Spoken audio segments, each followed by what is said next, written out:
When I first decided to be on this spiritual journey, I was really looking to become a better me.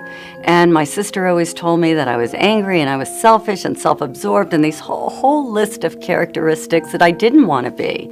So I started working on becoming this nice person. And I learned how to talk in a nice voice. And I learned how to give things away that I had if you wanted them. I did all these things. And then I went to a seminar one day, and I'm standing there and everybody's looking at me. In the middle of the seminar, this woman shouts out, "You're a bitch." And I thought, well, I know that. How does she know? And she said to me, "Let me ask you something, Debbie. If you were remodeling a house and you were 6 weeks late and $20,000 over budget, do you think it might help to be a little bitchy?" And all of a sudden, a light went on, because I thought if I just got rid of all my bad qualities, and believe me, I have plenty, that somehow that would make me a good person. The piece I was missing is that every dark quality of mine came bearing gifts. And you can go down the list. Things that we see that are very negative oftentimes have the effect of taking us to the next stage of our evolution. You take somebody like a George Bush, he was an evolutionary trigger. He's galvanized the peace movement, parts of the peace movement that had never spoken to each other in many years, since the 60s. He comes along with a war ethic and a preemptive strike war ethic. Peace movement starts talking.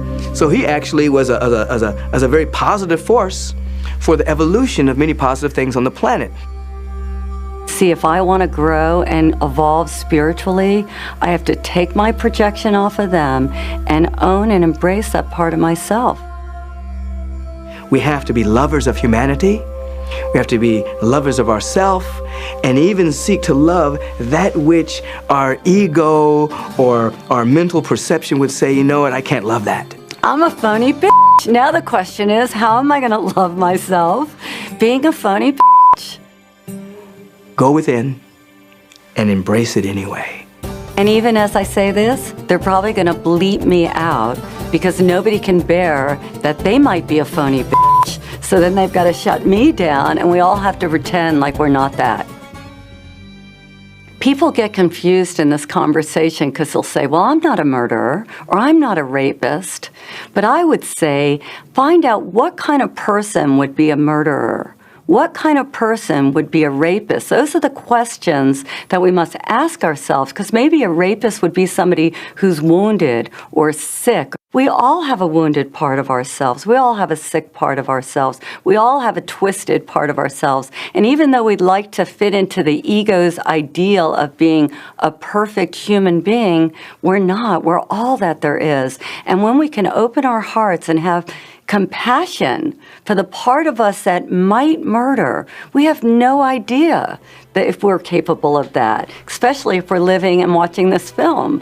But maybe in the right or wrong circumstances, we are all capable of anything. The most beautiful, glorious act of greatness, and what we would consider one of the most horrible crimes against humanity.